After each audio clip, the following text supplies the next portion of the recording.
We're live from New Delhi. You're watching DD India News, India's Voice to the World. I'm Lipakshi Khurana. Coming up in the next hour. Donald Trump's showdown with Judiciary in the spotlight as US judge orders Trump officials to testify about efforts to return wrongly deported man to El Salvador, says no evidence that government tried to secure his return. Amid escalating trade tensions, Trump says ball is in China's court. Beijing warns US tariffs putting pressure on economy trade. White House seeks Harvard's apology even as US escalates action against the educational institution, threatens to strip its tax-exempt status if it doesn't submit to wide-ranging government oversight. Humanitarian crisis deepens as Sudan's civil war enters the third year. Paramilitaries, RSF and army declare rival governments. G7 calls for immediate and unconditional ceasefire in Sudan. India slams Pakistan's remarks on Waqf Act as motivated and baseless, asks it to look at own abysmal record with regard to rights of minorities.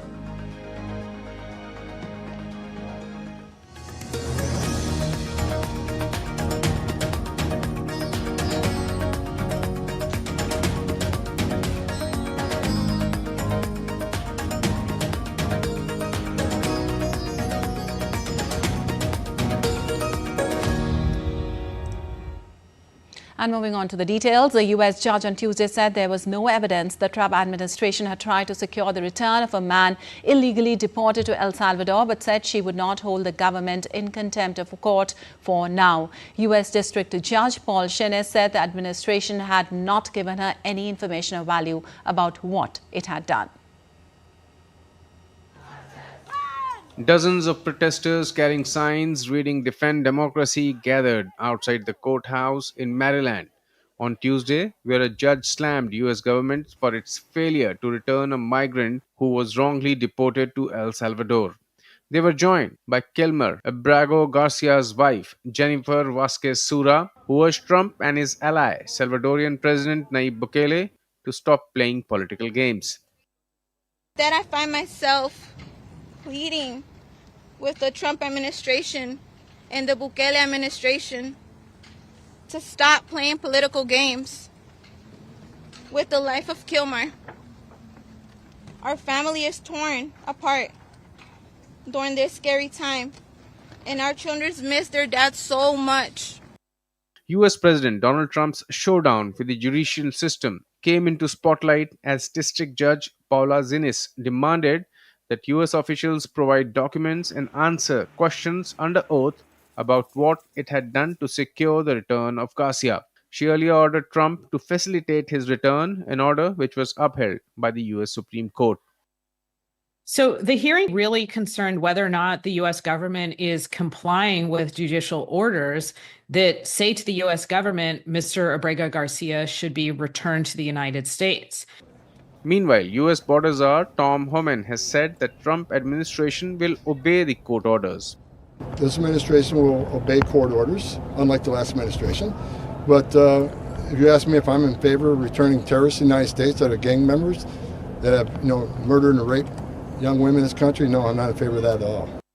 Trump has previously alleged that Abrego Garcia is an MS-13 gang member and a foreign terrorist from El Salvador. Garcia's family continues to proclaim his innocence. Hoping to heap some political pressure on the president, Maryland Senator Chris Van Hollen has said that he will travel to El Salvador on Wednesday to check on Abrego Garcia's condition and discuss his return. El Salvador's President Bukele on Monday met Donald Trump at the White House, where he rejected calls to repatriate Garcia, saying he did not have the power to return Garcia to the U.S. Bureau Report, DD India. Well, the lawyers have accused the Salvadoran government of denying access to over 200 Venezuelans deported by the U.S. and claims that they have been unable to contact their clients whose identities were obtained through leaks. Also, Human Rights Watch stated that there is no official list of detained Venezuelans and families have not received any information about their whereabouts from Salvadoran or U.S. authorities. The group called on the Salvadoran government to confirm who is being held, disclose the legal grounds for the detention and grant them contact with the outside world. Also, President Nayib Bukele's administration has not addressed the allegations. Under a March agreement, 238 Venezuelans were sent to El Salvador's terrorism confinement center during a U.S. immigration crackdown. Meanwhile, relatives of the deported migrants marched to the government palace in Caracas demanding updates about their loved ones. The U.S. is paying El Salvador $6 million to hold Venezuelan deportees and other accused of gang ties. However, the attorneys and relatives are denying gang affiliations, while concerns are rising over the detainees' due process rights and the harsh conditions in the Secot mega prison.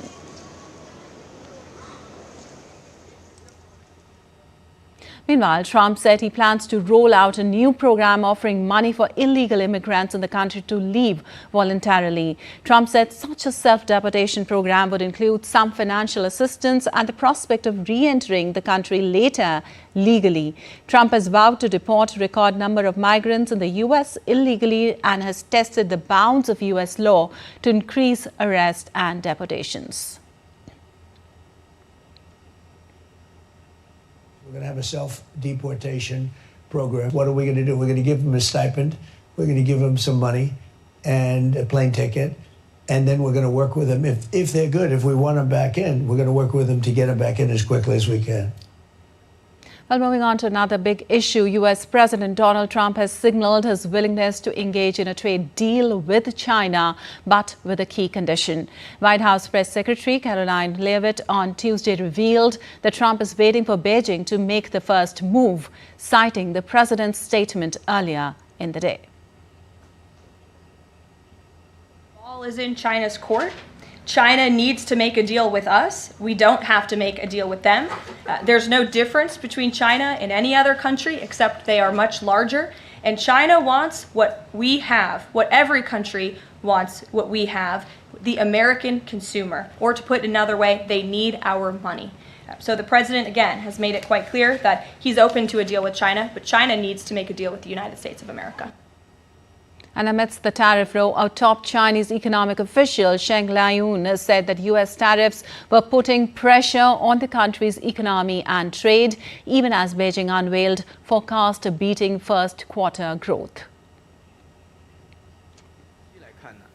In the short term, the imposition of high tariffs by the United States will put certain pressures on our country's foreign trade and economy, but it will not change the general trend that China's economy will continue to improve in the long run.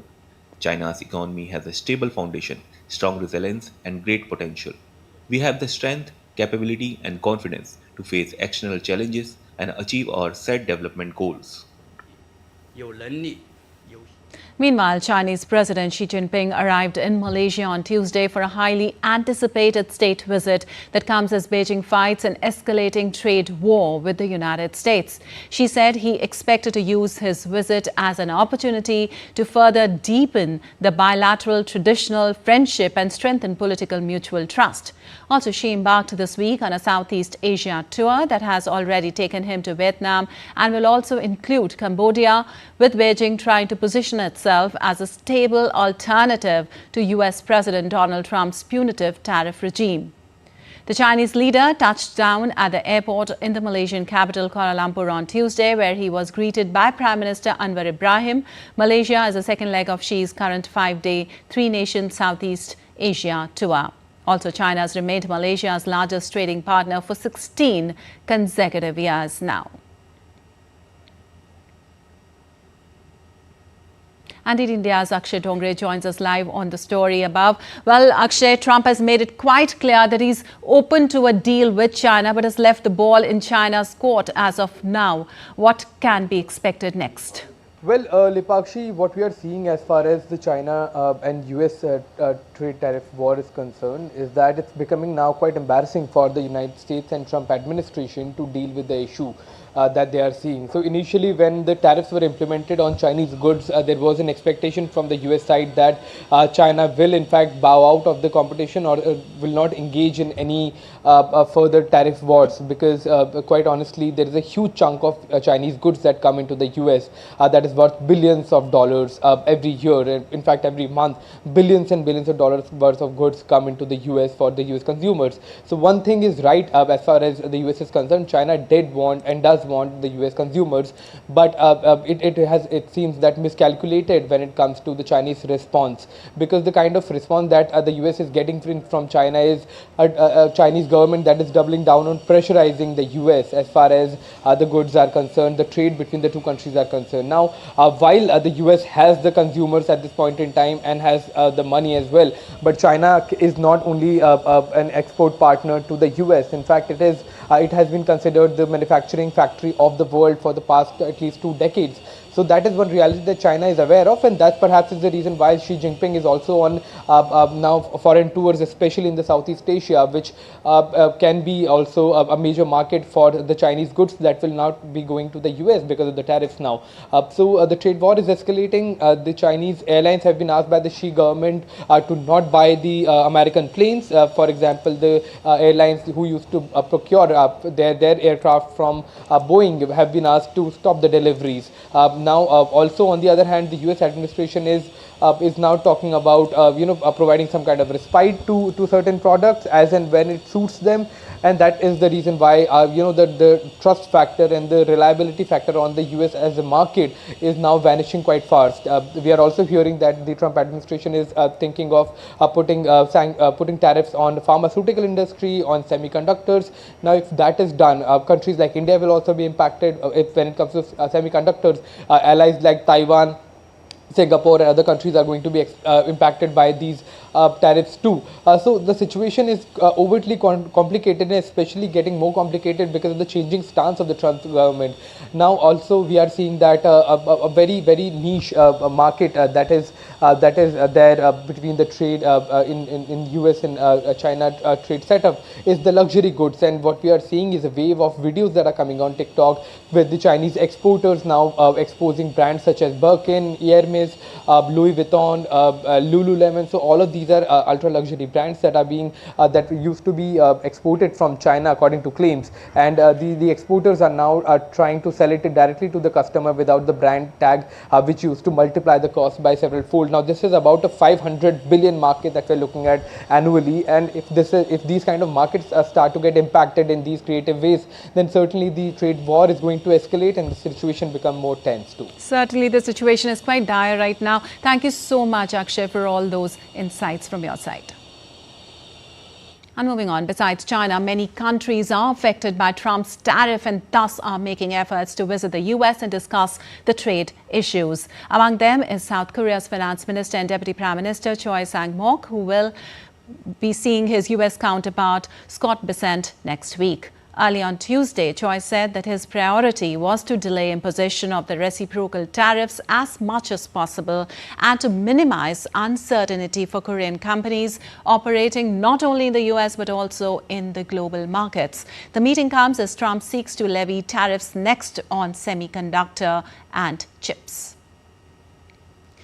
Meanwhile, South Korea announced on Tuesday an increase in its support package for the country's vital semiconductor industry to $23.25 billion, up about a quarter from an $18.18 billion package unveiled last year. While South Korean Foreign Minister Cho Tae-yul met his Vietnamese counterpart Bui Thanh Son on Tuesday, where they agreed to cooperate closely. Vietnam's foreign ministry said the two countries are seeking to raise bilateral trade to $150 billion by 2030 in a more balanced and sustainable manner. Vietnam added that it is encouraging South Korean businesses to expand operations in Vietnam with a priority in infrastructure, electronics, semiconductors, and renewable energy.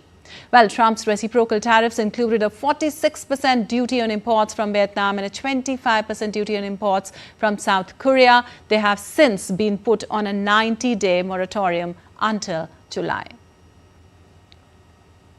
And U.S. President Donald Trump ordered a probe into potential new tariffs on all U.S. critical minerals imports on Tuesday, a major escalation in his dispute with the global trade partners. Trump signed an order directing Commerce Secretary Howard Lutnick to start a national security probe under Section 232 of the Trade Expansion Act of 1962.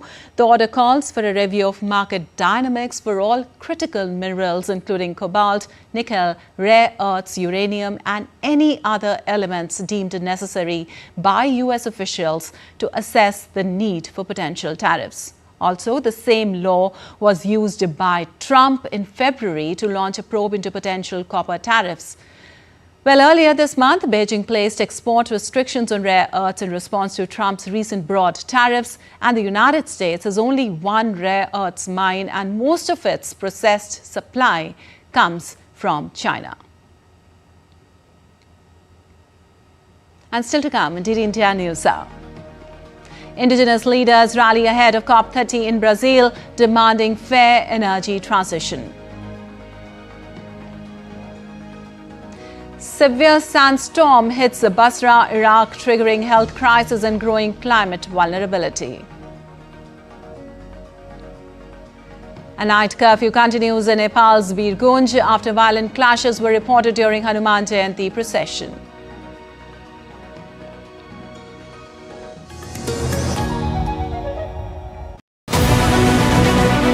This week on Defense Dynamic, India and the United States wrap up Exercise Tiger Trump 2025 on India's east coast. India successfully tests its long-range glide bomb Gaurav. Can this homegrown weapon redefine precision strike capability and send a strong message across the border? What are direct energy weapons? Why, after successful trial of DRDO's DEW, India is now in the exclusive club? And inside the Indian Air Forces, how the Wolfpack strategy is transforming aerial warfare, coordination and lethal intent. Tune in this Wednesday at 8 p.m. IST only on DD India.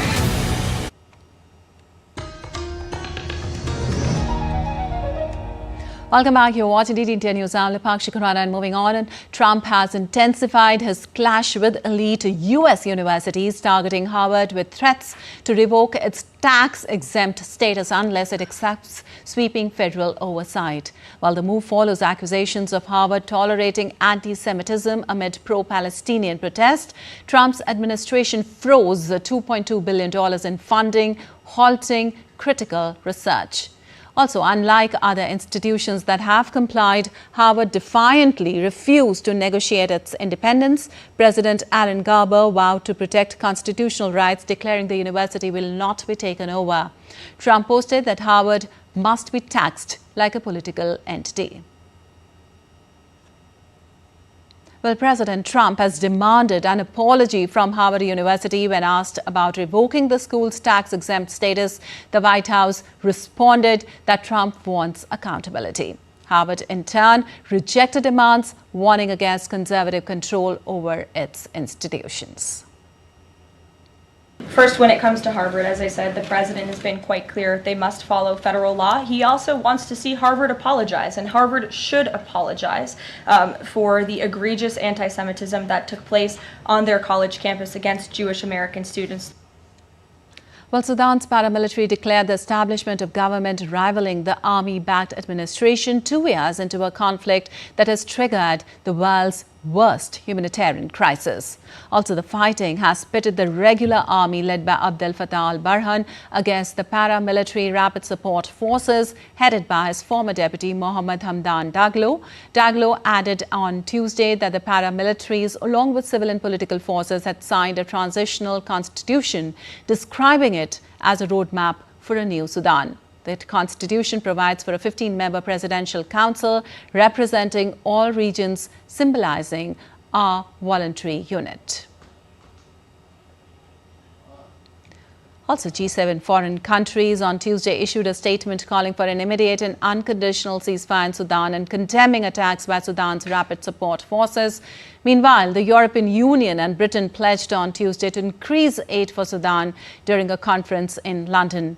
Britain said the conference aimed to improve the coherence of the international response to the crisis, although Sudan's government criticized the gathering because no representative from either side of the conflict was invited. And hundreds of Tunisians protest in the small central town of Mazona the day after a school wall collapsed, killing 3 high school students in the town. As protesters gathered in the streets, they were united in their demand for justice. Holding banners and chanting slogans, they called for the local government and national authorities to be held accountable for the lack of oversight and inadequate resources that contributed to the disaster. Also, the protesters expressed their frustration with years of neglect and their determination to see the change.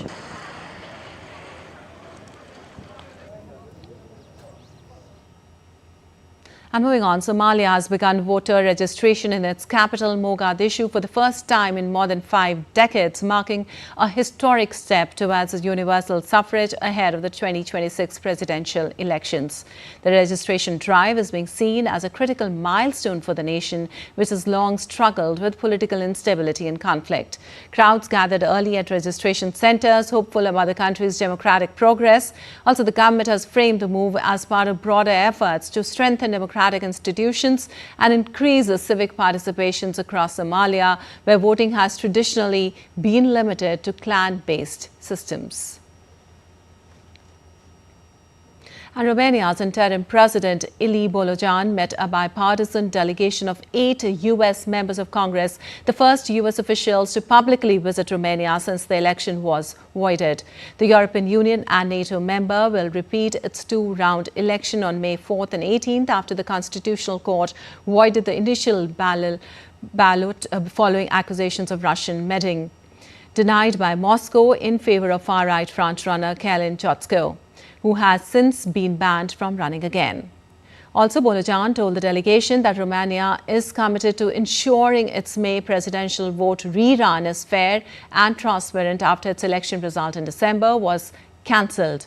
In a written statement, Bolojan also underlined the importance of American troops in Romania and the Black Sea at a time when the Pentagon is considering withdrawing troops from Europe, especially. And Singapore will hold a national election on May 3rd. The Election Commission said on Tuesday amid worries about the cost of living and fears of a recession as a result of US tariffs.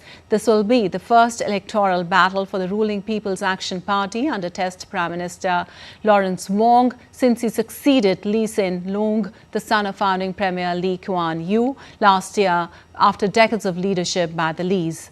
Wong took over from long-time Premier Lee Hsien Loong as leader of the People's Action Party in May 2024. Parliament was dissolved on Tuesday, clearing the way for the vote. The election will take place amid a gloomy economic outlook as US President Donald Trump's tariffs threaten to hit activity in Singapore.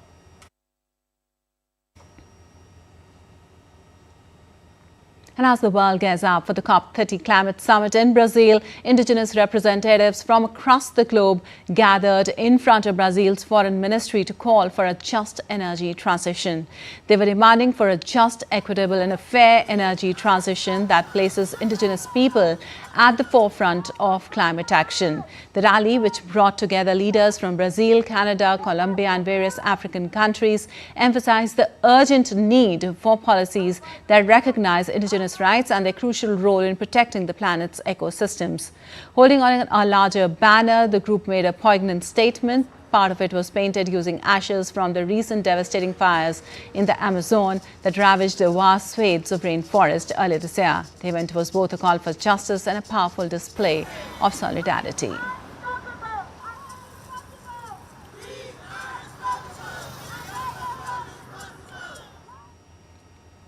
Well, moving on, the sandstorm hit part of Iraq's Basra at night, causing poor visibility. Satellite imagery showed a sandstorm charging through the West Asia on Monday.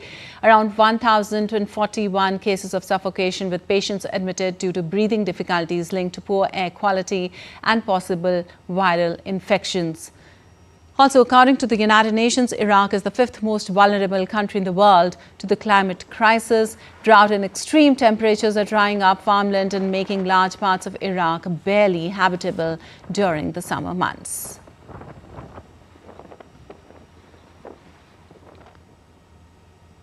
And the curfew imposed in the Birgunj of Nepal continues following violent clashes during a Hanuman Jayanti procession. The curfew was imposed after dozens of people, including policemen and residents, were injured when stones were reportedly pelted at the religious gathering, triggering a confrontation between groups. A prohibitory order has been imposed banning any kind of gathering, meetings, processions and a demonstration with effect from April 14th until further notice. Those violating the order will be taken into custody and action will be taken according to the law. Birgunj is a border town in Nepal which generates the highest revenue as a municipality, and significant trade between India and Nepal takes place through Birgunj. And now let's take a look at other stories making news around the world. Bolivian police seized 2.5 metric tons of cocaine valued at $7 million during truck bust between April 5th to 9th. Authorities arrested 3 Colombian nationals, confiscated 2,398 drug packets, 4 firearms, and seized nearly 1,888 kilos of cocaine in 2 operations, one in Murban province and another in Yakuma province. 4 smugglers, 2 Belgians, 1 Vietnamese and 1 Kenyan pleaded guilty to trafficking live wildlife after being caught attempting to export thousands of live queen ants from Kenya. The ants were concealed in modified test tubes and syringes with about 5,000 queens valued at 1 million Kenyan shillings. The case, seen as a milestone by the Kenya Wildlife Service, has been adjourned until April 23rd, with the smugglers remaining in custody.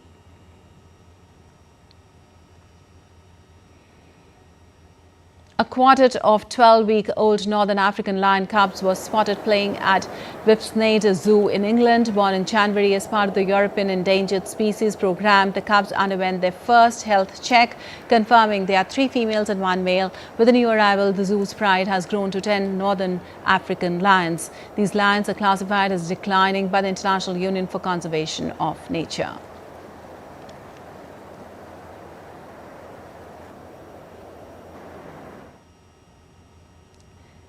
Meerkats at the Gelsenkirchen Zoo were thrilled to find mealworms inside Easter eggs during a special hunt on Tuesday. The eager animals happily searched for treats, sometimes getting their heads stuck inside a colorful egg.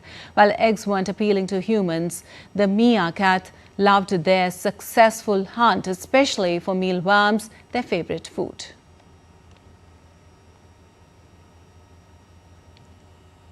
Climbers from Switzerland and Austria broke a 21-year record by completing the north faces of the Eiger, Monk and Jungfrau in only 15 hours and 30 minutes. The duo began their ascent in the darkness and reached the Eiger in just under 6 hours, a distance that takes many amateur climbers 1 or 2 days.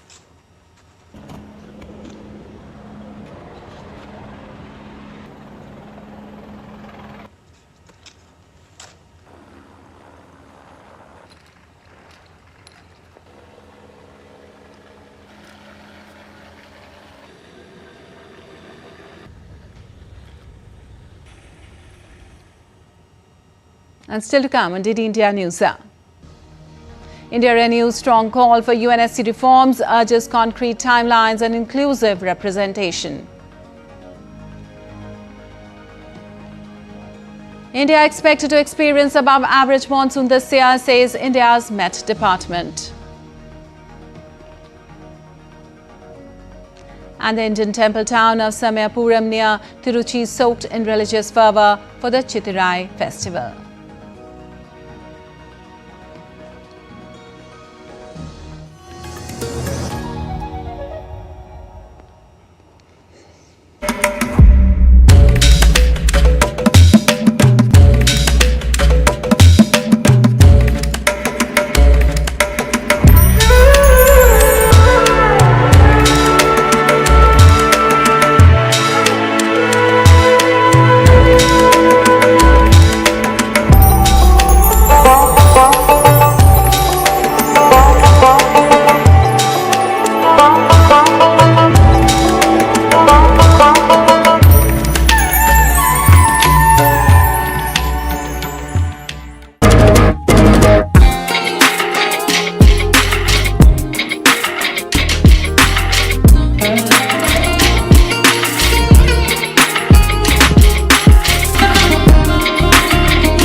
Welcome to Jaipur.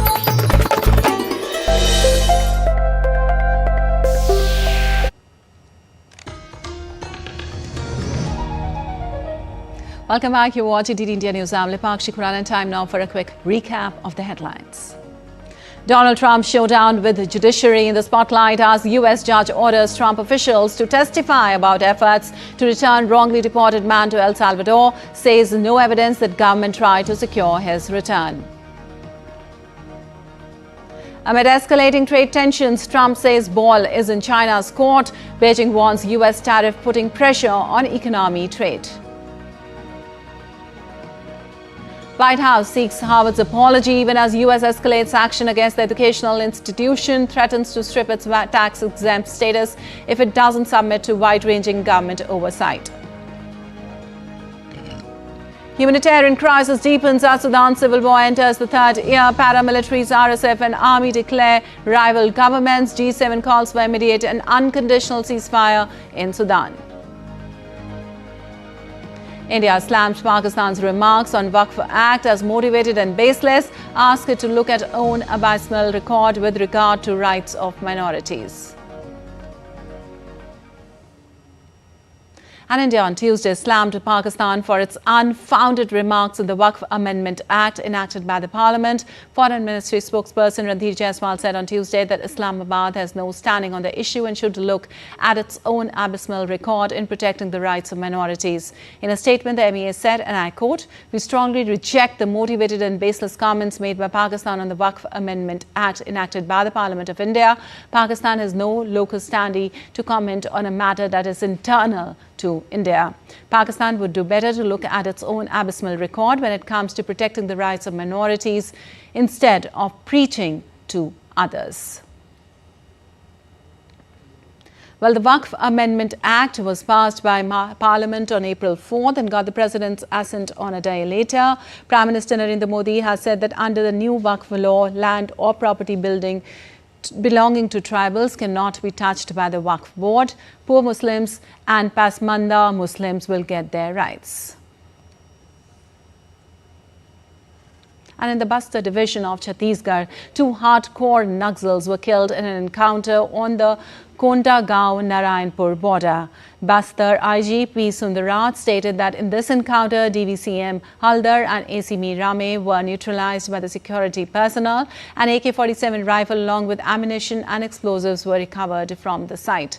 The search operation is still ongoing. The local intelligence network has been significantly strengthened by the security forces, which is yielding successful results. Under the campaign run by the government, Naxalism is expected to be eradicated soon. And while in Jammu and Kashmir, search operation continues in the dense forest of Lazana in Poonch district for the second day.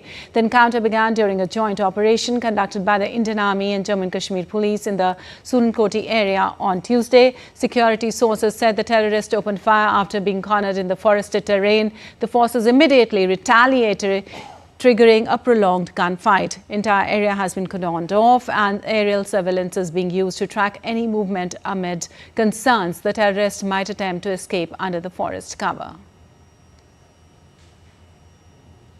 And the 6th edition of the joint military exercise Daslik between India and Uzbekistan began at the foreign trading node in Pune on Tuesday. The 14-day exercise will focus on the counter-terrorism operations in sub-conventional domains and will include both Army and Air Force elements. It brings together contingents from the Indian Army and the Uzbekistan Army to enhance collaboration and strengthen bilateral military cooperation. Exercise Daslik, which means friendship in Uzbek, is an yearly event conducted alternative in India and Uzbekistan. The 2-week-long activities focus on high degree of physical fitness, joint planning, joint tactical drills, and special armed skill.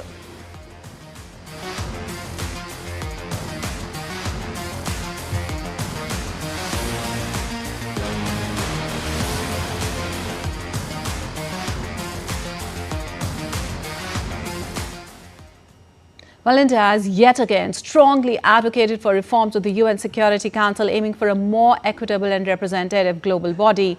In this regard, Permanent Representative of India to the United Nations, Parvati Neni Harish, delivered the statement of G4 at the Intergovernmental Negotiations on Security Council reform, focused on size and regional representation. He stressed that geopolitical realities warrant a review of UN architecture, saying commencement of text-based negotiations and linking ambitious timelines with concrete outcomes are need of the hour.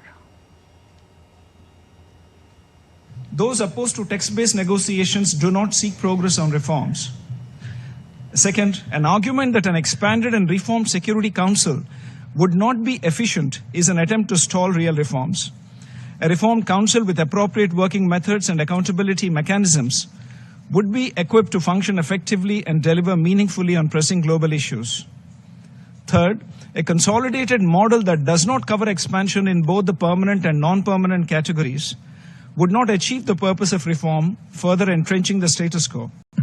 And finally, attempts to introduce new parameters such as religion and faith as basis for representation in a reformed council runs completely counter to regional representation, which has been the accepted basis for representation in the United Nations. Well, moving on, India's monsoon is expected to bring above normal rainfall, easing concerns for farmers in the key sectors. IMD Chief Mrutyunjay Mohapatra ruled out El Nino, forecasting 105% of the long-term average over 4 months. DD India's Rahul Upadhyay brings this report.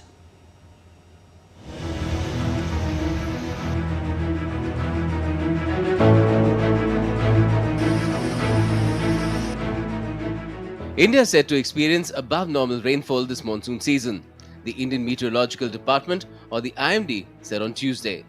The country can also finally breathe a sigh of relief, as El Nino conditions are expected to remain neutral this year. This year, southwest monsoon seasonal rainfall from June to September over the country as a whole for this during this year is most likely to be above normal category. This year, the El Nino condition is neutral, and also the IOD condition at present over the Indian Ocean, and maybe whatever the climate model is telling also it is a neutral IOD. So both the things are neutral. IMD Chief Mrutyunjay Mohapatra revealed that cumulative rainfall during the 4-month monsoon season from June to September is estimated to be 105% of the long period average of 87 centimeters. 2025 monsoon season के दौरान यानी जून से सितंबर के period में normal rainfall से ज़्यादा rainfall होने की संभावना है, और क्वांटिटेटिवली देखें तो लॉन्ग पीरियड एवरेज रेनफॉल जो 87 सेंटीमीटर है, इसका 105% रेनफॉल इस बार होने का संभावना है. The absence of El Nino conditions historically linked to below normal monsoon rainfall comes as welcome news for a country already enduring intense heat waves. Let's understand how El Nino and La Nina affect global weather patterns. El Nino and La Nina are two important weather patterns that can change the climate across the globe. El Nino leads to warmer ocean temperatures in the central and eastern Pacific, while La Nina causes cooler temperatures. Both El Nino and La Nina can change weather patterns around the world, causing extreme weather like floods and droughts. El Nino and La Nina affect trade winds, which are important for weather and ocean currents. The monsoon remains the lifeblood of India's agricultural sector, which sustains nearly 42.3% of the population and contributes 18.2% to the GDP. However, April to June is expected to see a significantly high number of heat wave days, posing risks to power grids and water supply. As climate scientists highlight an alarming trend, fewer rainy days but heavier rain events, the focus must shift to sustainable water management, disaster preparedness and climate resilient infrastructure. Rahul Upadhyay's report for DD India. An update on Operation Brahma now, the disaster relief and rescue operation undertaken by the Indian government in response to the 2025 Myanmar earthquake. The Indian Army Field Hospital deployed in Mandalay under Operation Brahma returned to Hindon Air Force Base on Tuesday. The Indian Army Field Hospital was deployed in Monday as part of India's humanitarian assistance and disaster relief efforts to provide medical support to the victims. Our team established a 200-bed hospital. complete with twin operation theatres. This facility provided critical life-saving surgeries, outpatient care and trauma services. Over 2,500 individuals received treatment and more than 65 major surgeries were performed, offering a lifeline to those in distress. This mission, the fastest overseas relief operation of the Indian Army's history, stands as a testament to India's enduring commitment to its neighbours and its resolve to stand as a pillar of support in times of crisis. Well, the Ramakrishna Vedanta Ashram in Sao Paulo, Brazil is celebrating its 25th anniversary this year with a series of events. A large number of followers of the Ramakrishna mission joined the festivities, showing how it has become a major spiritual center in Brazil in 25 years. DD India correspondent Shobhan Saxena spoke with the ashram's founder Swami Nirmalatamananda and other dignitaries at a commemorative event.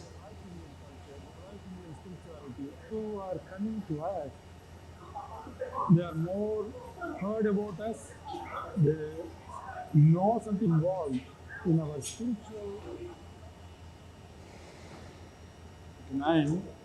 to start the first center, and at the time I was around for 5 years, and thereafter the Brazilians showed a lot of interest in the spiritual aspect of the Indian tradition, Indian culture. They like Indian culture, they like Indian spirituality. Who are coming to us, they are more heard about us, they know something about us, and they slowly get involved, and it is they who support us. Most of the devotees and friends are all Brazilians. They support the activities, they support everything, and it is wonderful to see how the Brazilians get so much involved in our spiritual development, although it is very challenging for them, but they have great interest in that. That the philosophy of Swami Ramakrishna is so widely accepted within Brazil, and that today what started as one center 25 years ago has already become 3 centers, and the number of followers is increasing very rapidly. So I'd really like to congratulate the president of the Ramakrishna Mission in Brazil and the followers on promoting the Indian philosophy, the philosophy of Swami Ramakrishna, and importantly, building a strong connect between India and Brazil. Very few centers in South America, but slowly, so very nice to see the movement is unfolding itself in the South American continent as well. There are some groups in Uruguay and some other parts of South America, and hopefully in a few years we'll have more centers in South America. And in Tamil Nadu, the temple town of Samayapuram near Tiruchi was soaked in religious fervour as devotees in large numbers pulled the decorated car of Arulmigu Mariammam temple as part of the Chithirai festival. Devotees from Tiruchi and other districts began to converge at Samayapuram from Monday evening onwards for the car festival that is held in the Tamil month Chithirai. The festival began on April 6th with a ceremonial flag hoisting, followed by daily processions featuring the idol of goddess Mariamman on various Vahamanas.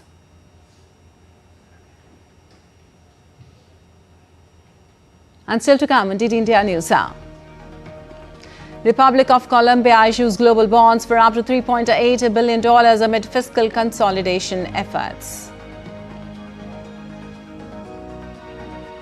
American giant Nvidia expects $5.5 billion hit this quarter as US targets chips sent to China. In IPL, confident Delhi Capitals host a struggling Rajasthan Royals in crucial clash at Arun Jaitley Stadium.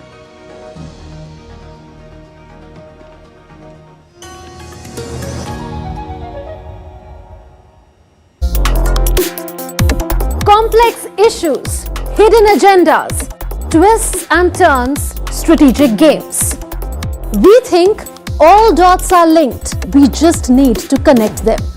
Join me every week as I connect the dots to unravel hidden designs in statecraft, mysteries, and decode issues that matter to you. Watch Connecting the Dots with me at these times on DD India.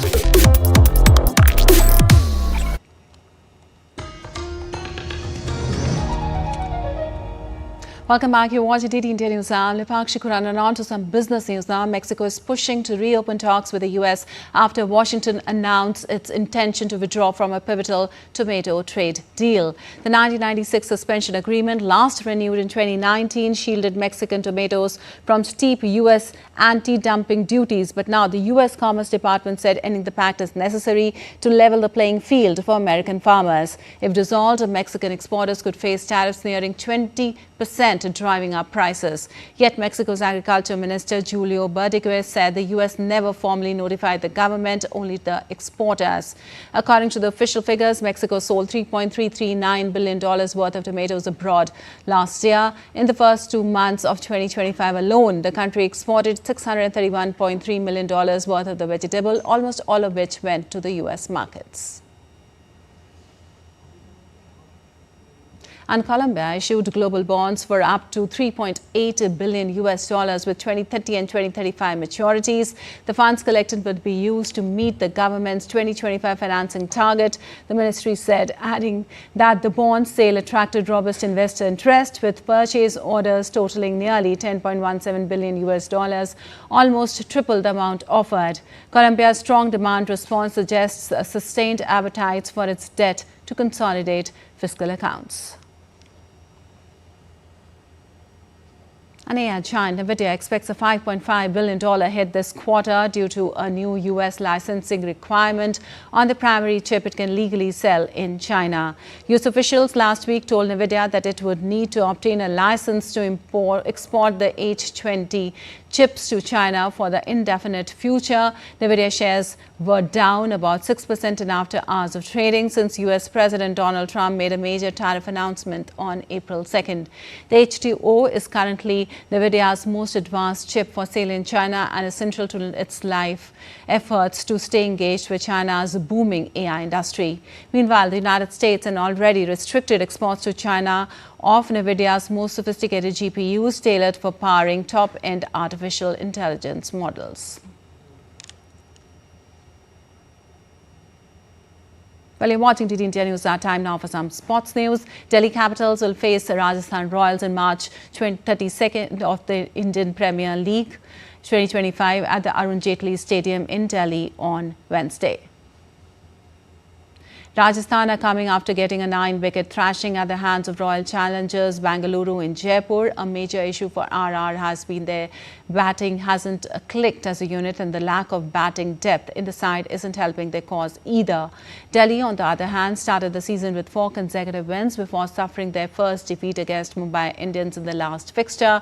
Despite the loss, the performance by the impact player Karun Nair, shining brightly with a breathtaking 40-ball 89 in his first game of the tournament, was a big positive for them.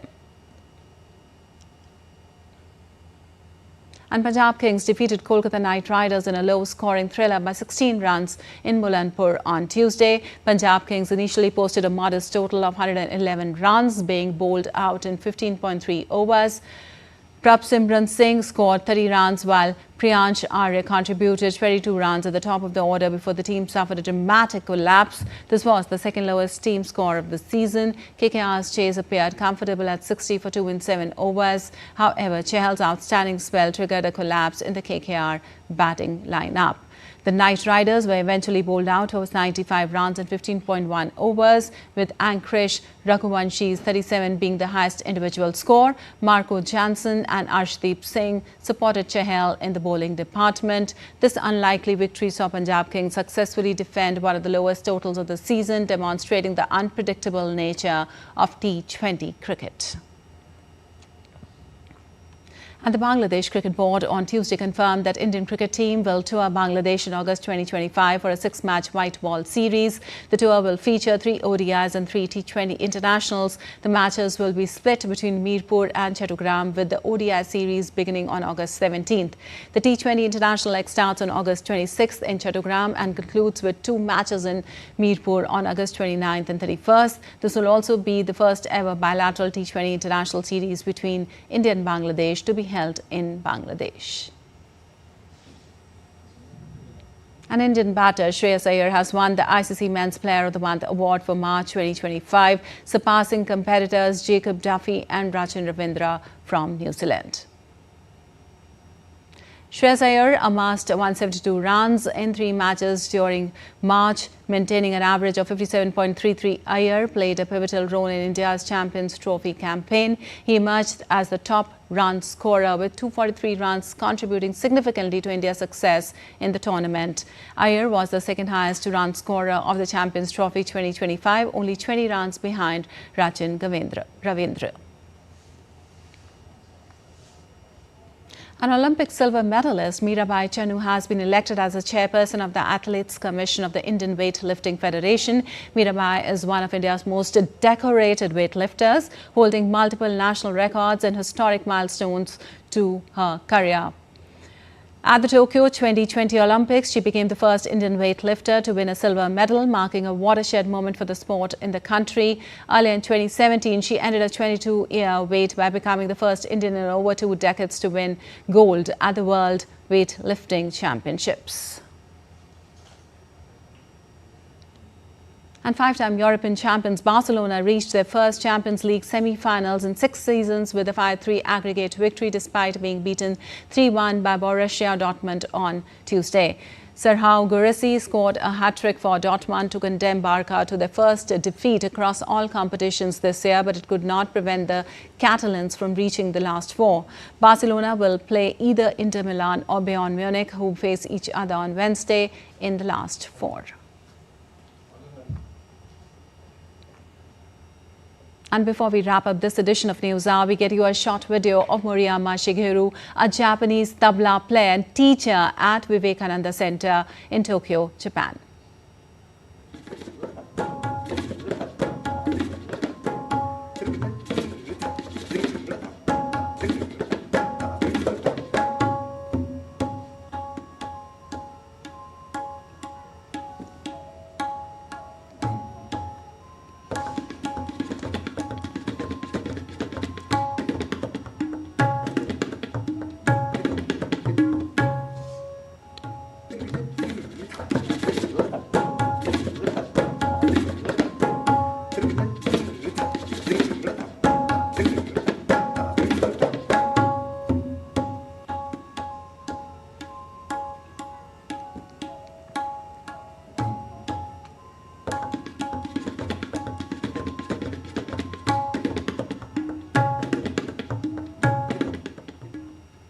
All right, that's all for this edition of DD India News Hour, but let us know your thoughts on the news of the day. For those on the go, you can get all the latest news and updates from India and across the world on the DD India mobile app. The app is available on both Android and iOS platforms. Scan the QR code on the screen to download now.